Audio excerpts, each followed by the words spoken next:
Picture this. You are sitting in class or at a meeting. The room is quiet. Suddenly, you hear your name. It's your turn to stand up and speak. Your heart starts pounding against your ribs like a drum. Your palms get sweaty, your throat feels dry, and your mind goes completely blank.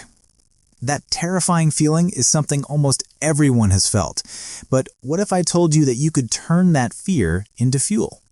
What if you could stand up, open your mouth, and speak English so clearly and confidently that people actually enjoy listening to you? Today, I'm going to hand you the blueprint to do exactly that. Intro.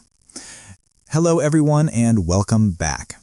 Whether you are starting a new semester at university, joining a new English course, or just trying to improve your professional skills, we are entering the season of presentations.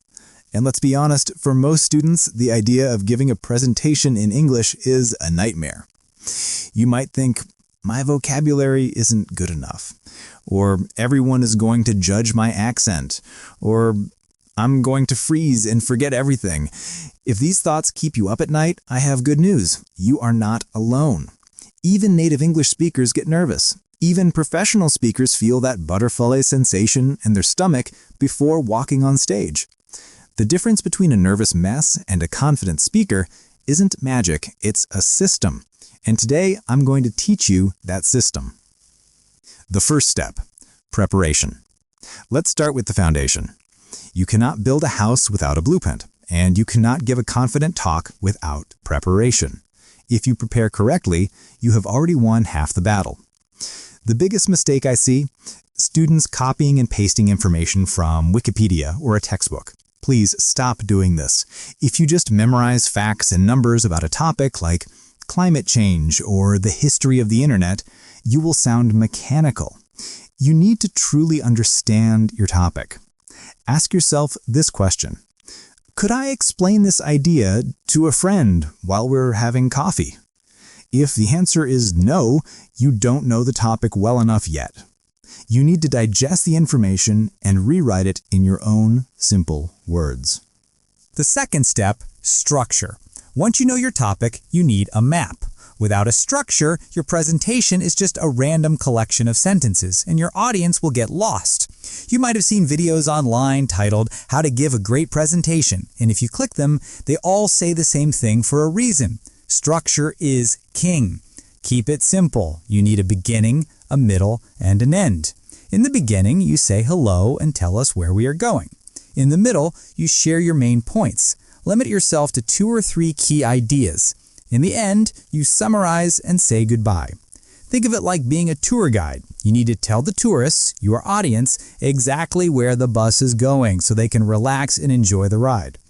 The third step is the notes trap. Now, let's talk about your notes. This is where 90% of students fail. Do not write out your entire speech word for word in full sentences. If you do that, you will inevitably stare at the paper and read. You will lose eye contact, your voice will become monotone, and you will sound like a robot. Instead, I want you to write keywords. Use bullet points. These are just triggers to remind your brain what to say next. When you look at a keyword like advantages, your brain should retrieve the full sentence naturally. This keeps your speech fresh and conversational. The fourth step is strategic practice. Now we move to the most critical part, practice, but not just reading in your head. The classroom isn't inside your brain, it's out in the real world. You need to train your tongue and your lips. First, speak out loud. Stand in front of a mirror. It might feel silly, but it works. Look at your face. Do you look terrified? Are your shoulders up by your ears? Relax. Smile. Your body language in the mirror tells you what the audience will see. Second, use your phone. Record yourself. Listen to the audio. Are you speaking too fast? Is your voice shaking? This allows you to be your own teacher. Third, use the shadowing technique. This is essentially a crash course in public speaking for beginners. Find a TED Talk or YouTube video of a speaker you admire. Play 10 seconds, pause it, and repeat exactly what they said. Copy their speed, their emotion, and their melody. This trains your brain to produce English with a natural rhythm. Finally, get a real human involved. Ask a friend or family member to watch you. Tell them, please ask me one hard question at the end. This prepares you for the unpredictable moments so you won't panic on the big day. The big day, delivery. So the day has arrived. You walk into the room. All eyes are on you. Here is your survival kit. First, breathe. Before you say a single word, take one deep, slow breath. In through the nose, out through the mouth. This sends a chemical signal to your brain that says, we are safe, we are calm. Second, posture. Stand tall. Plant your feet on the ground. Don't hide your hands in your pockets or cross your arms. That makes you look defensive. Let your hands rest naturally or use them to emphasize points. Even if you are shaking on the inside, standing tall makes you look confident on the outside. And eventually, your feelings will catch up with your body. Third, the eyes. Look at your audience. If looking them in the eyes is too scary, here is a secret trick. Look at their foreheads. They won't know the difference, but it will look like you're making strong eye contact. Fourth, the voice. Slow down. Nerves make us speak at the speed of light. Force yourself to pause. Silence is powerful. It gives you time to think, and it gives the audience time to absorb your message. And please vary your tone. Don't speak in a flat line. If something is exciting, get louder.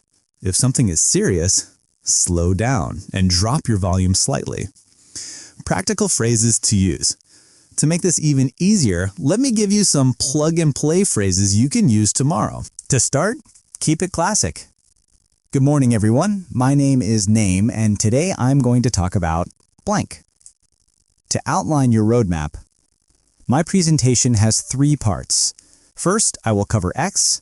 Second, I will look at Y. And finally, I will discuss Z. When you want to move to the next point, use a transition. Now that we've looked at the problem, let's move on to the solution. Or let's turn our attention to blank. When giving examples, keep it simple. For instance, or one clear example of this is blank. And to conclude, to summarize, we have seen that blank, followed by, thank you very much for listening. Does anyone have any questions?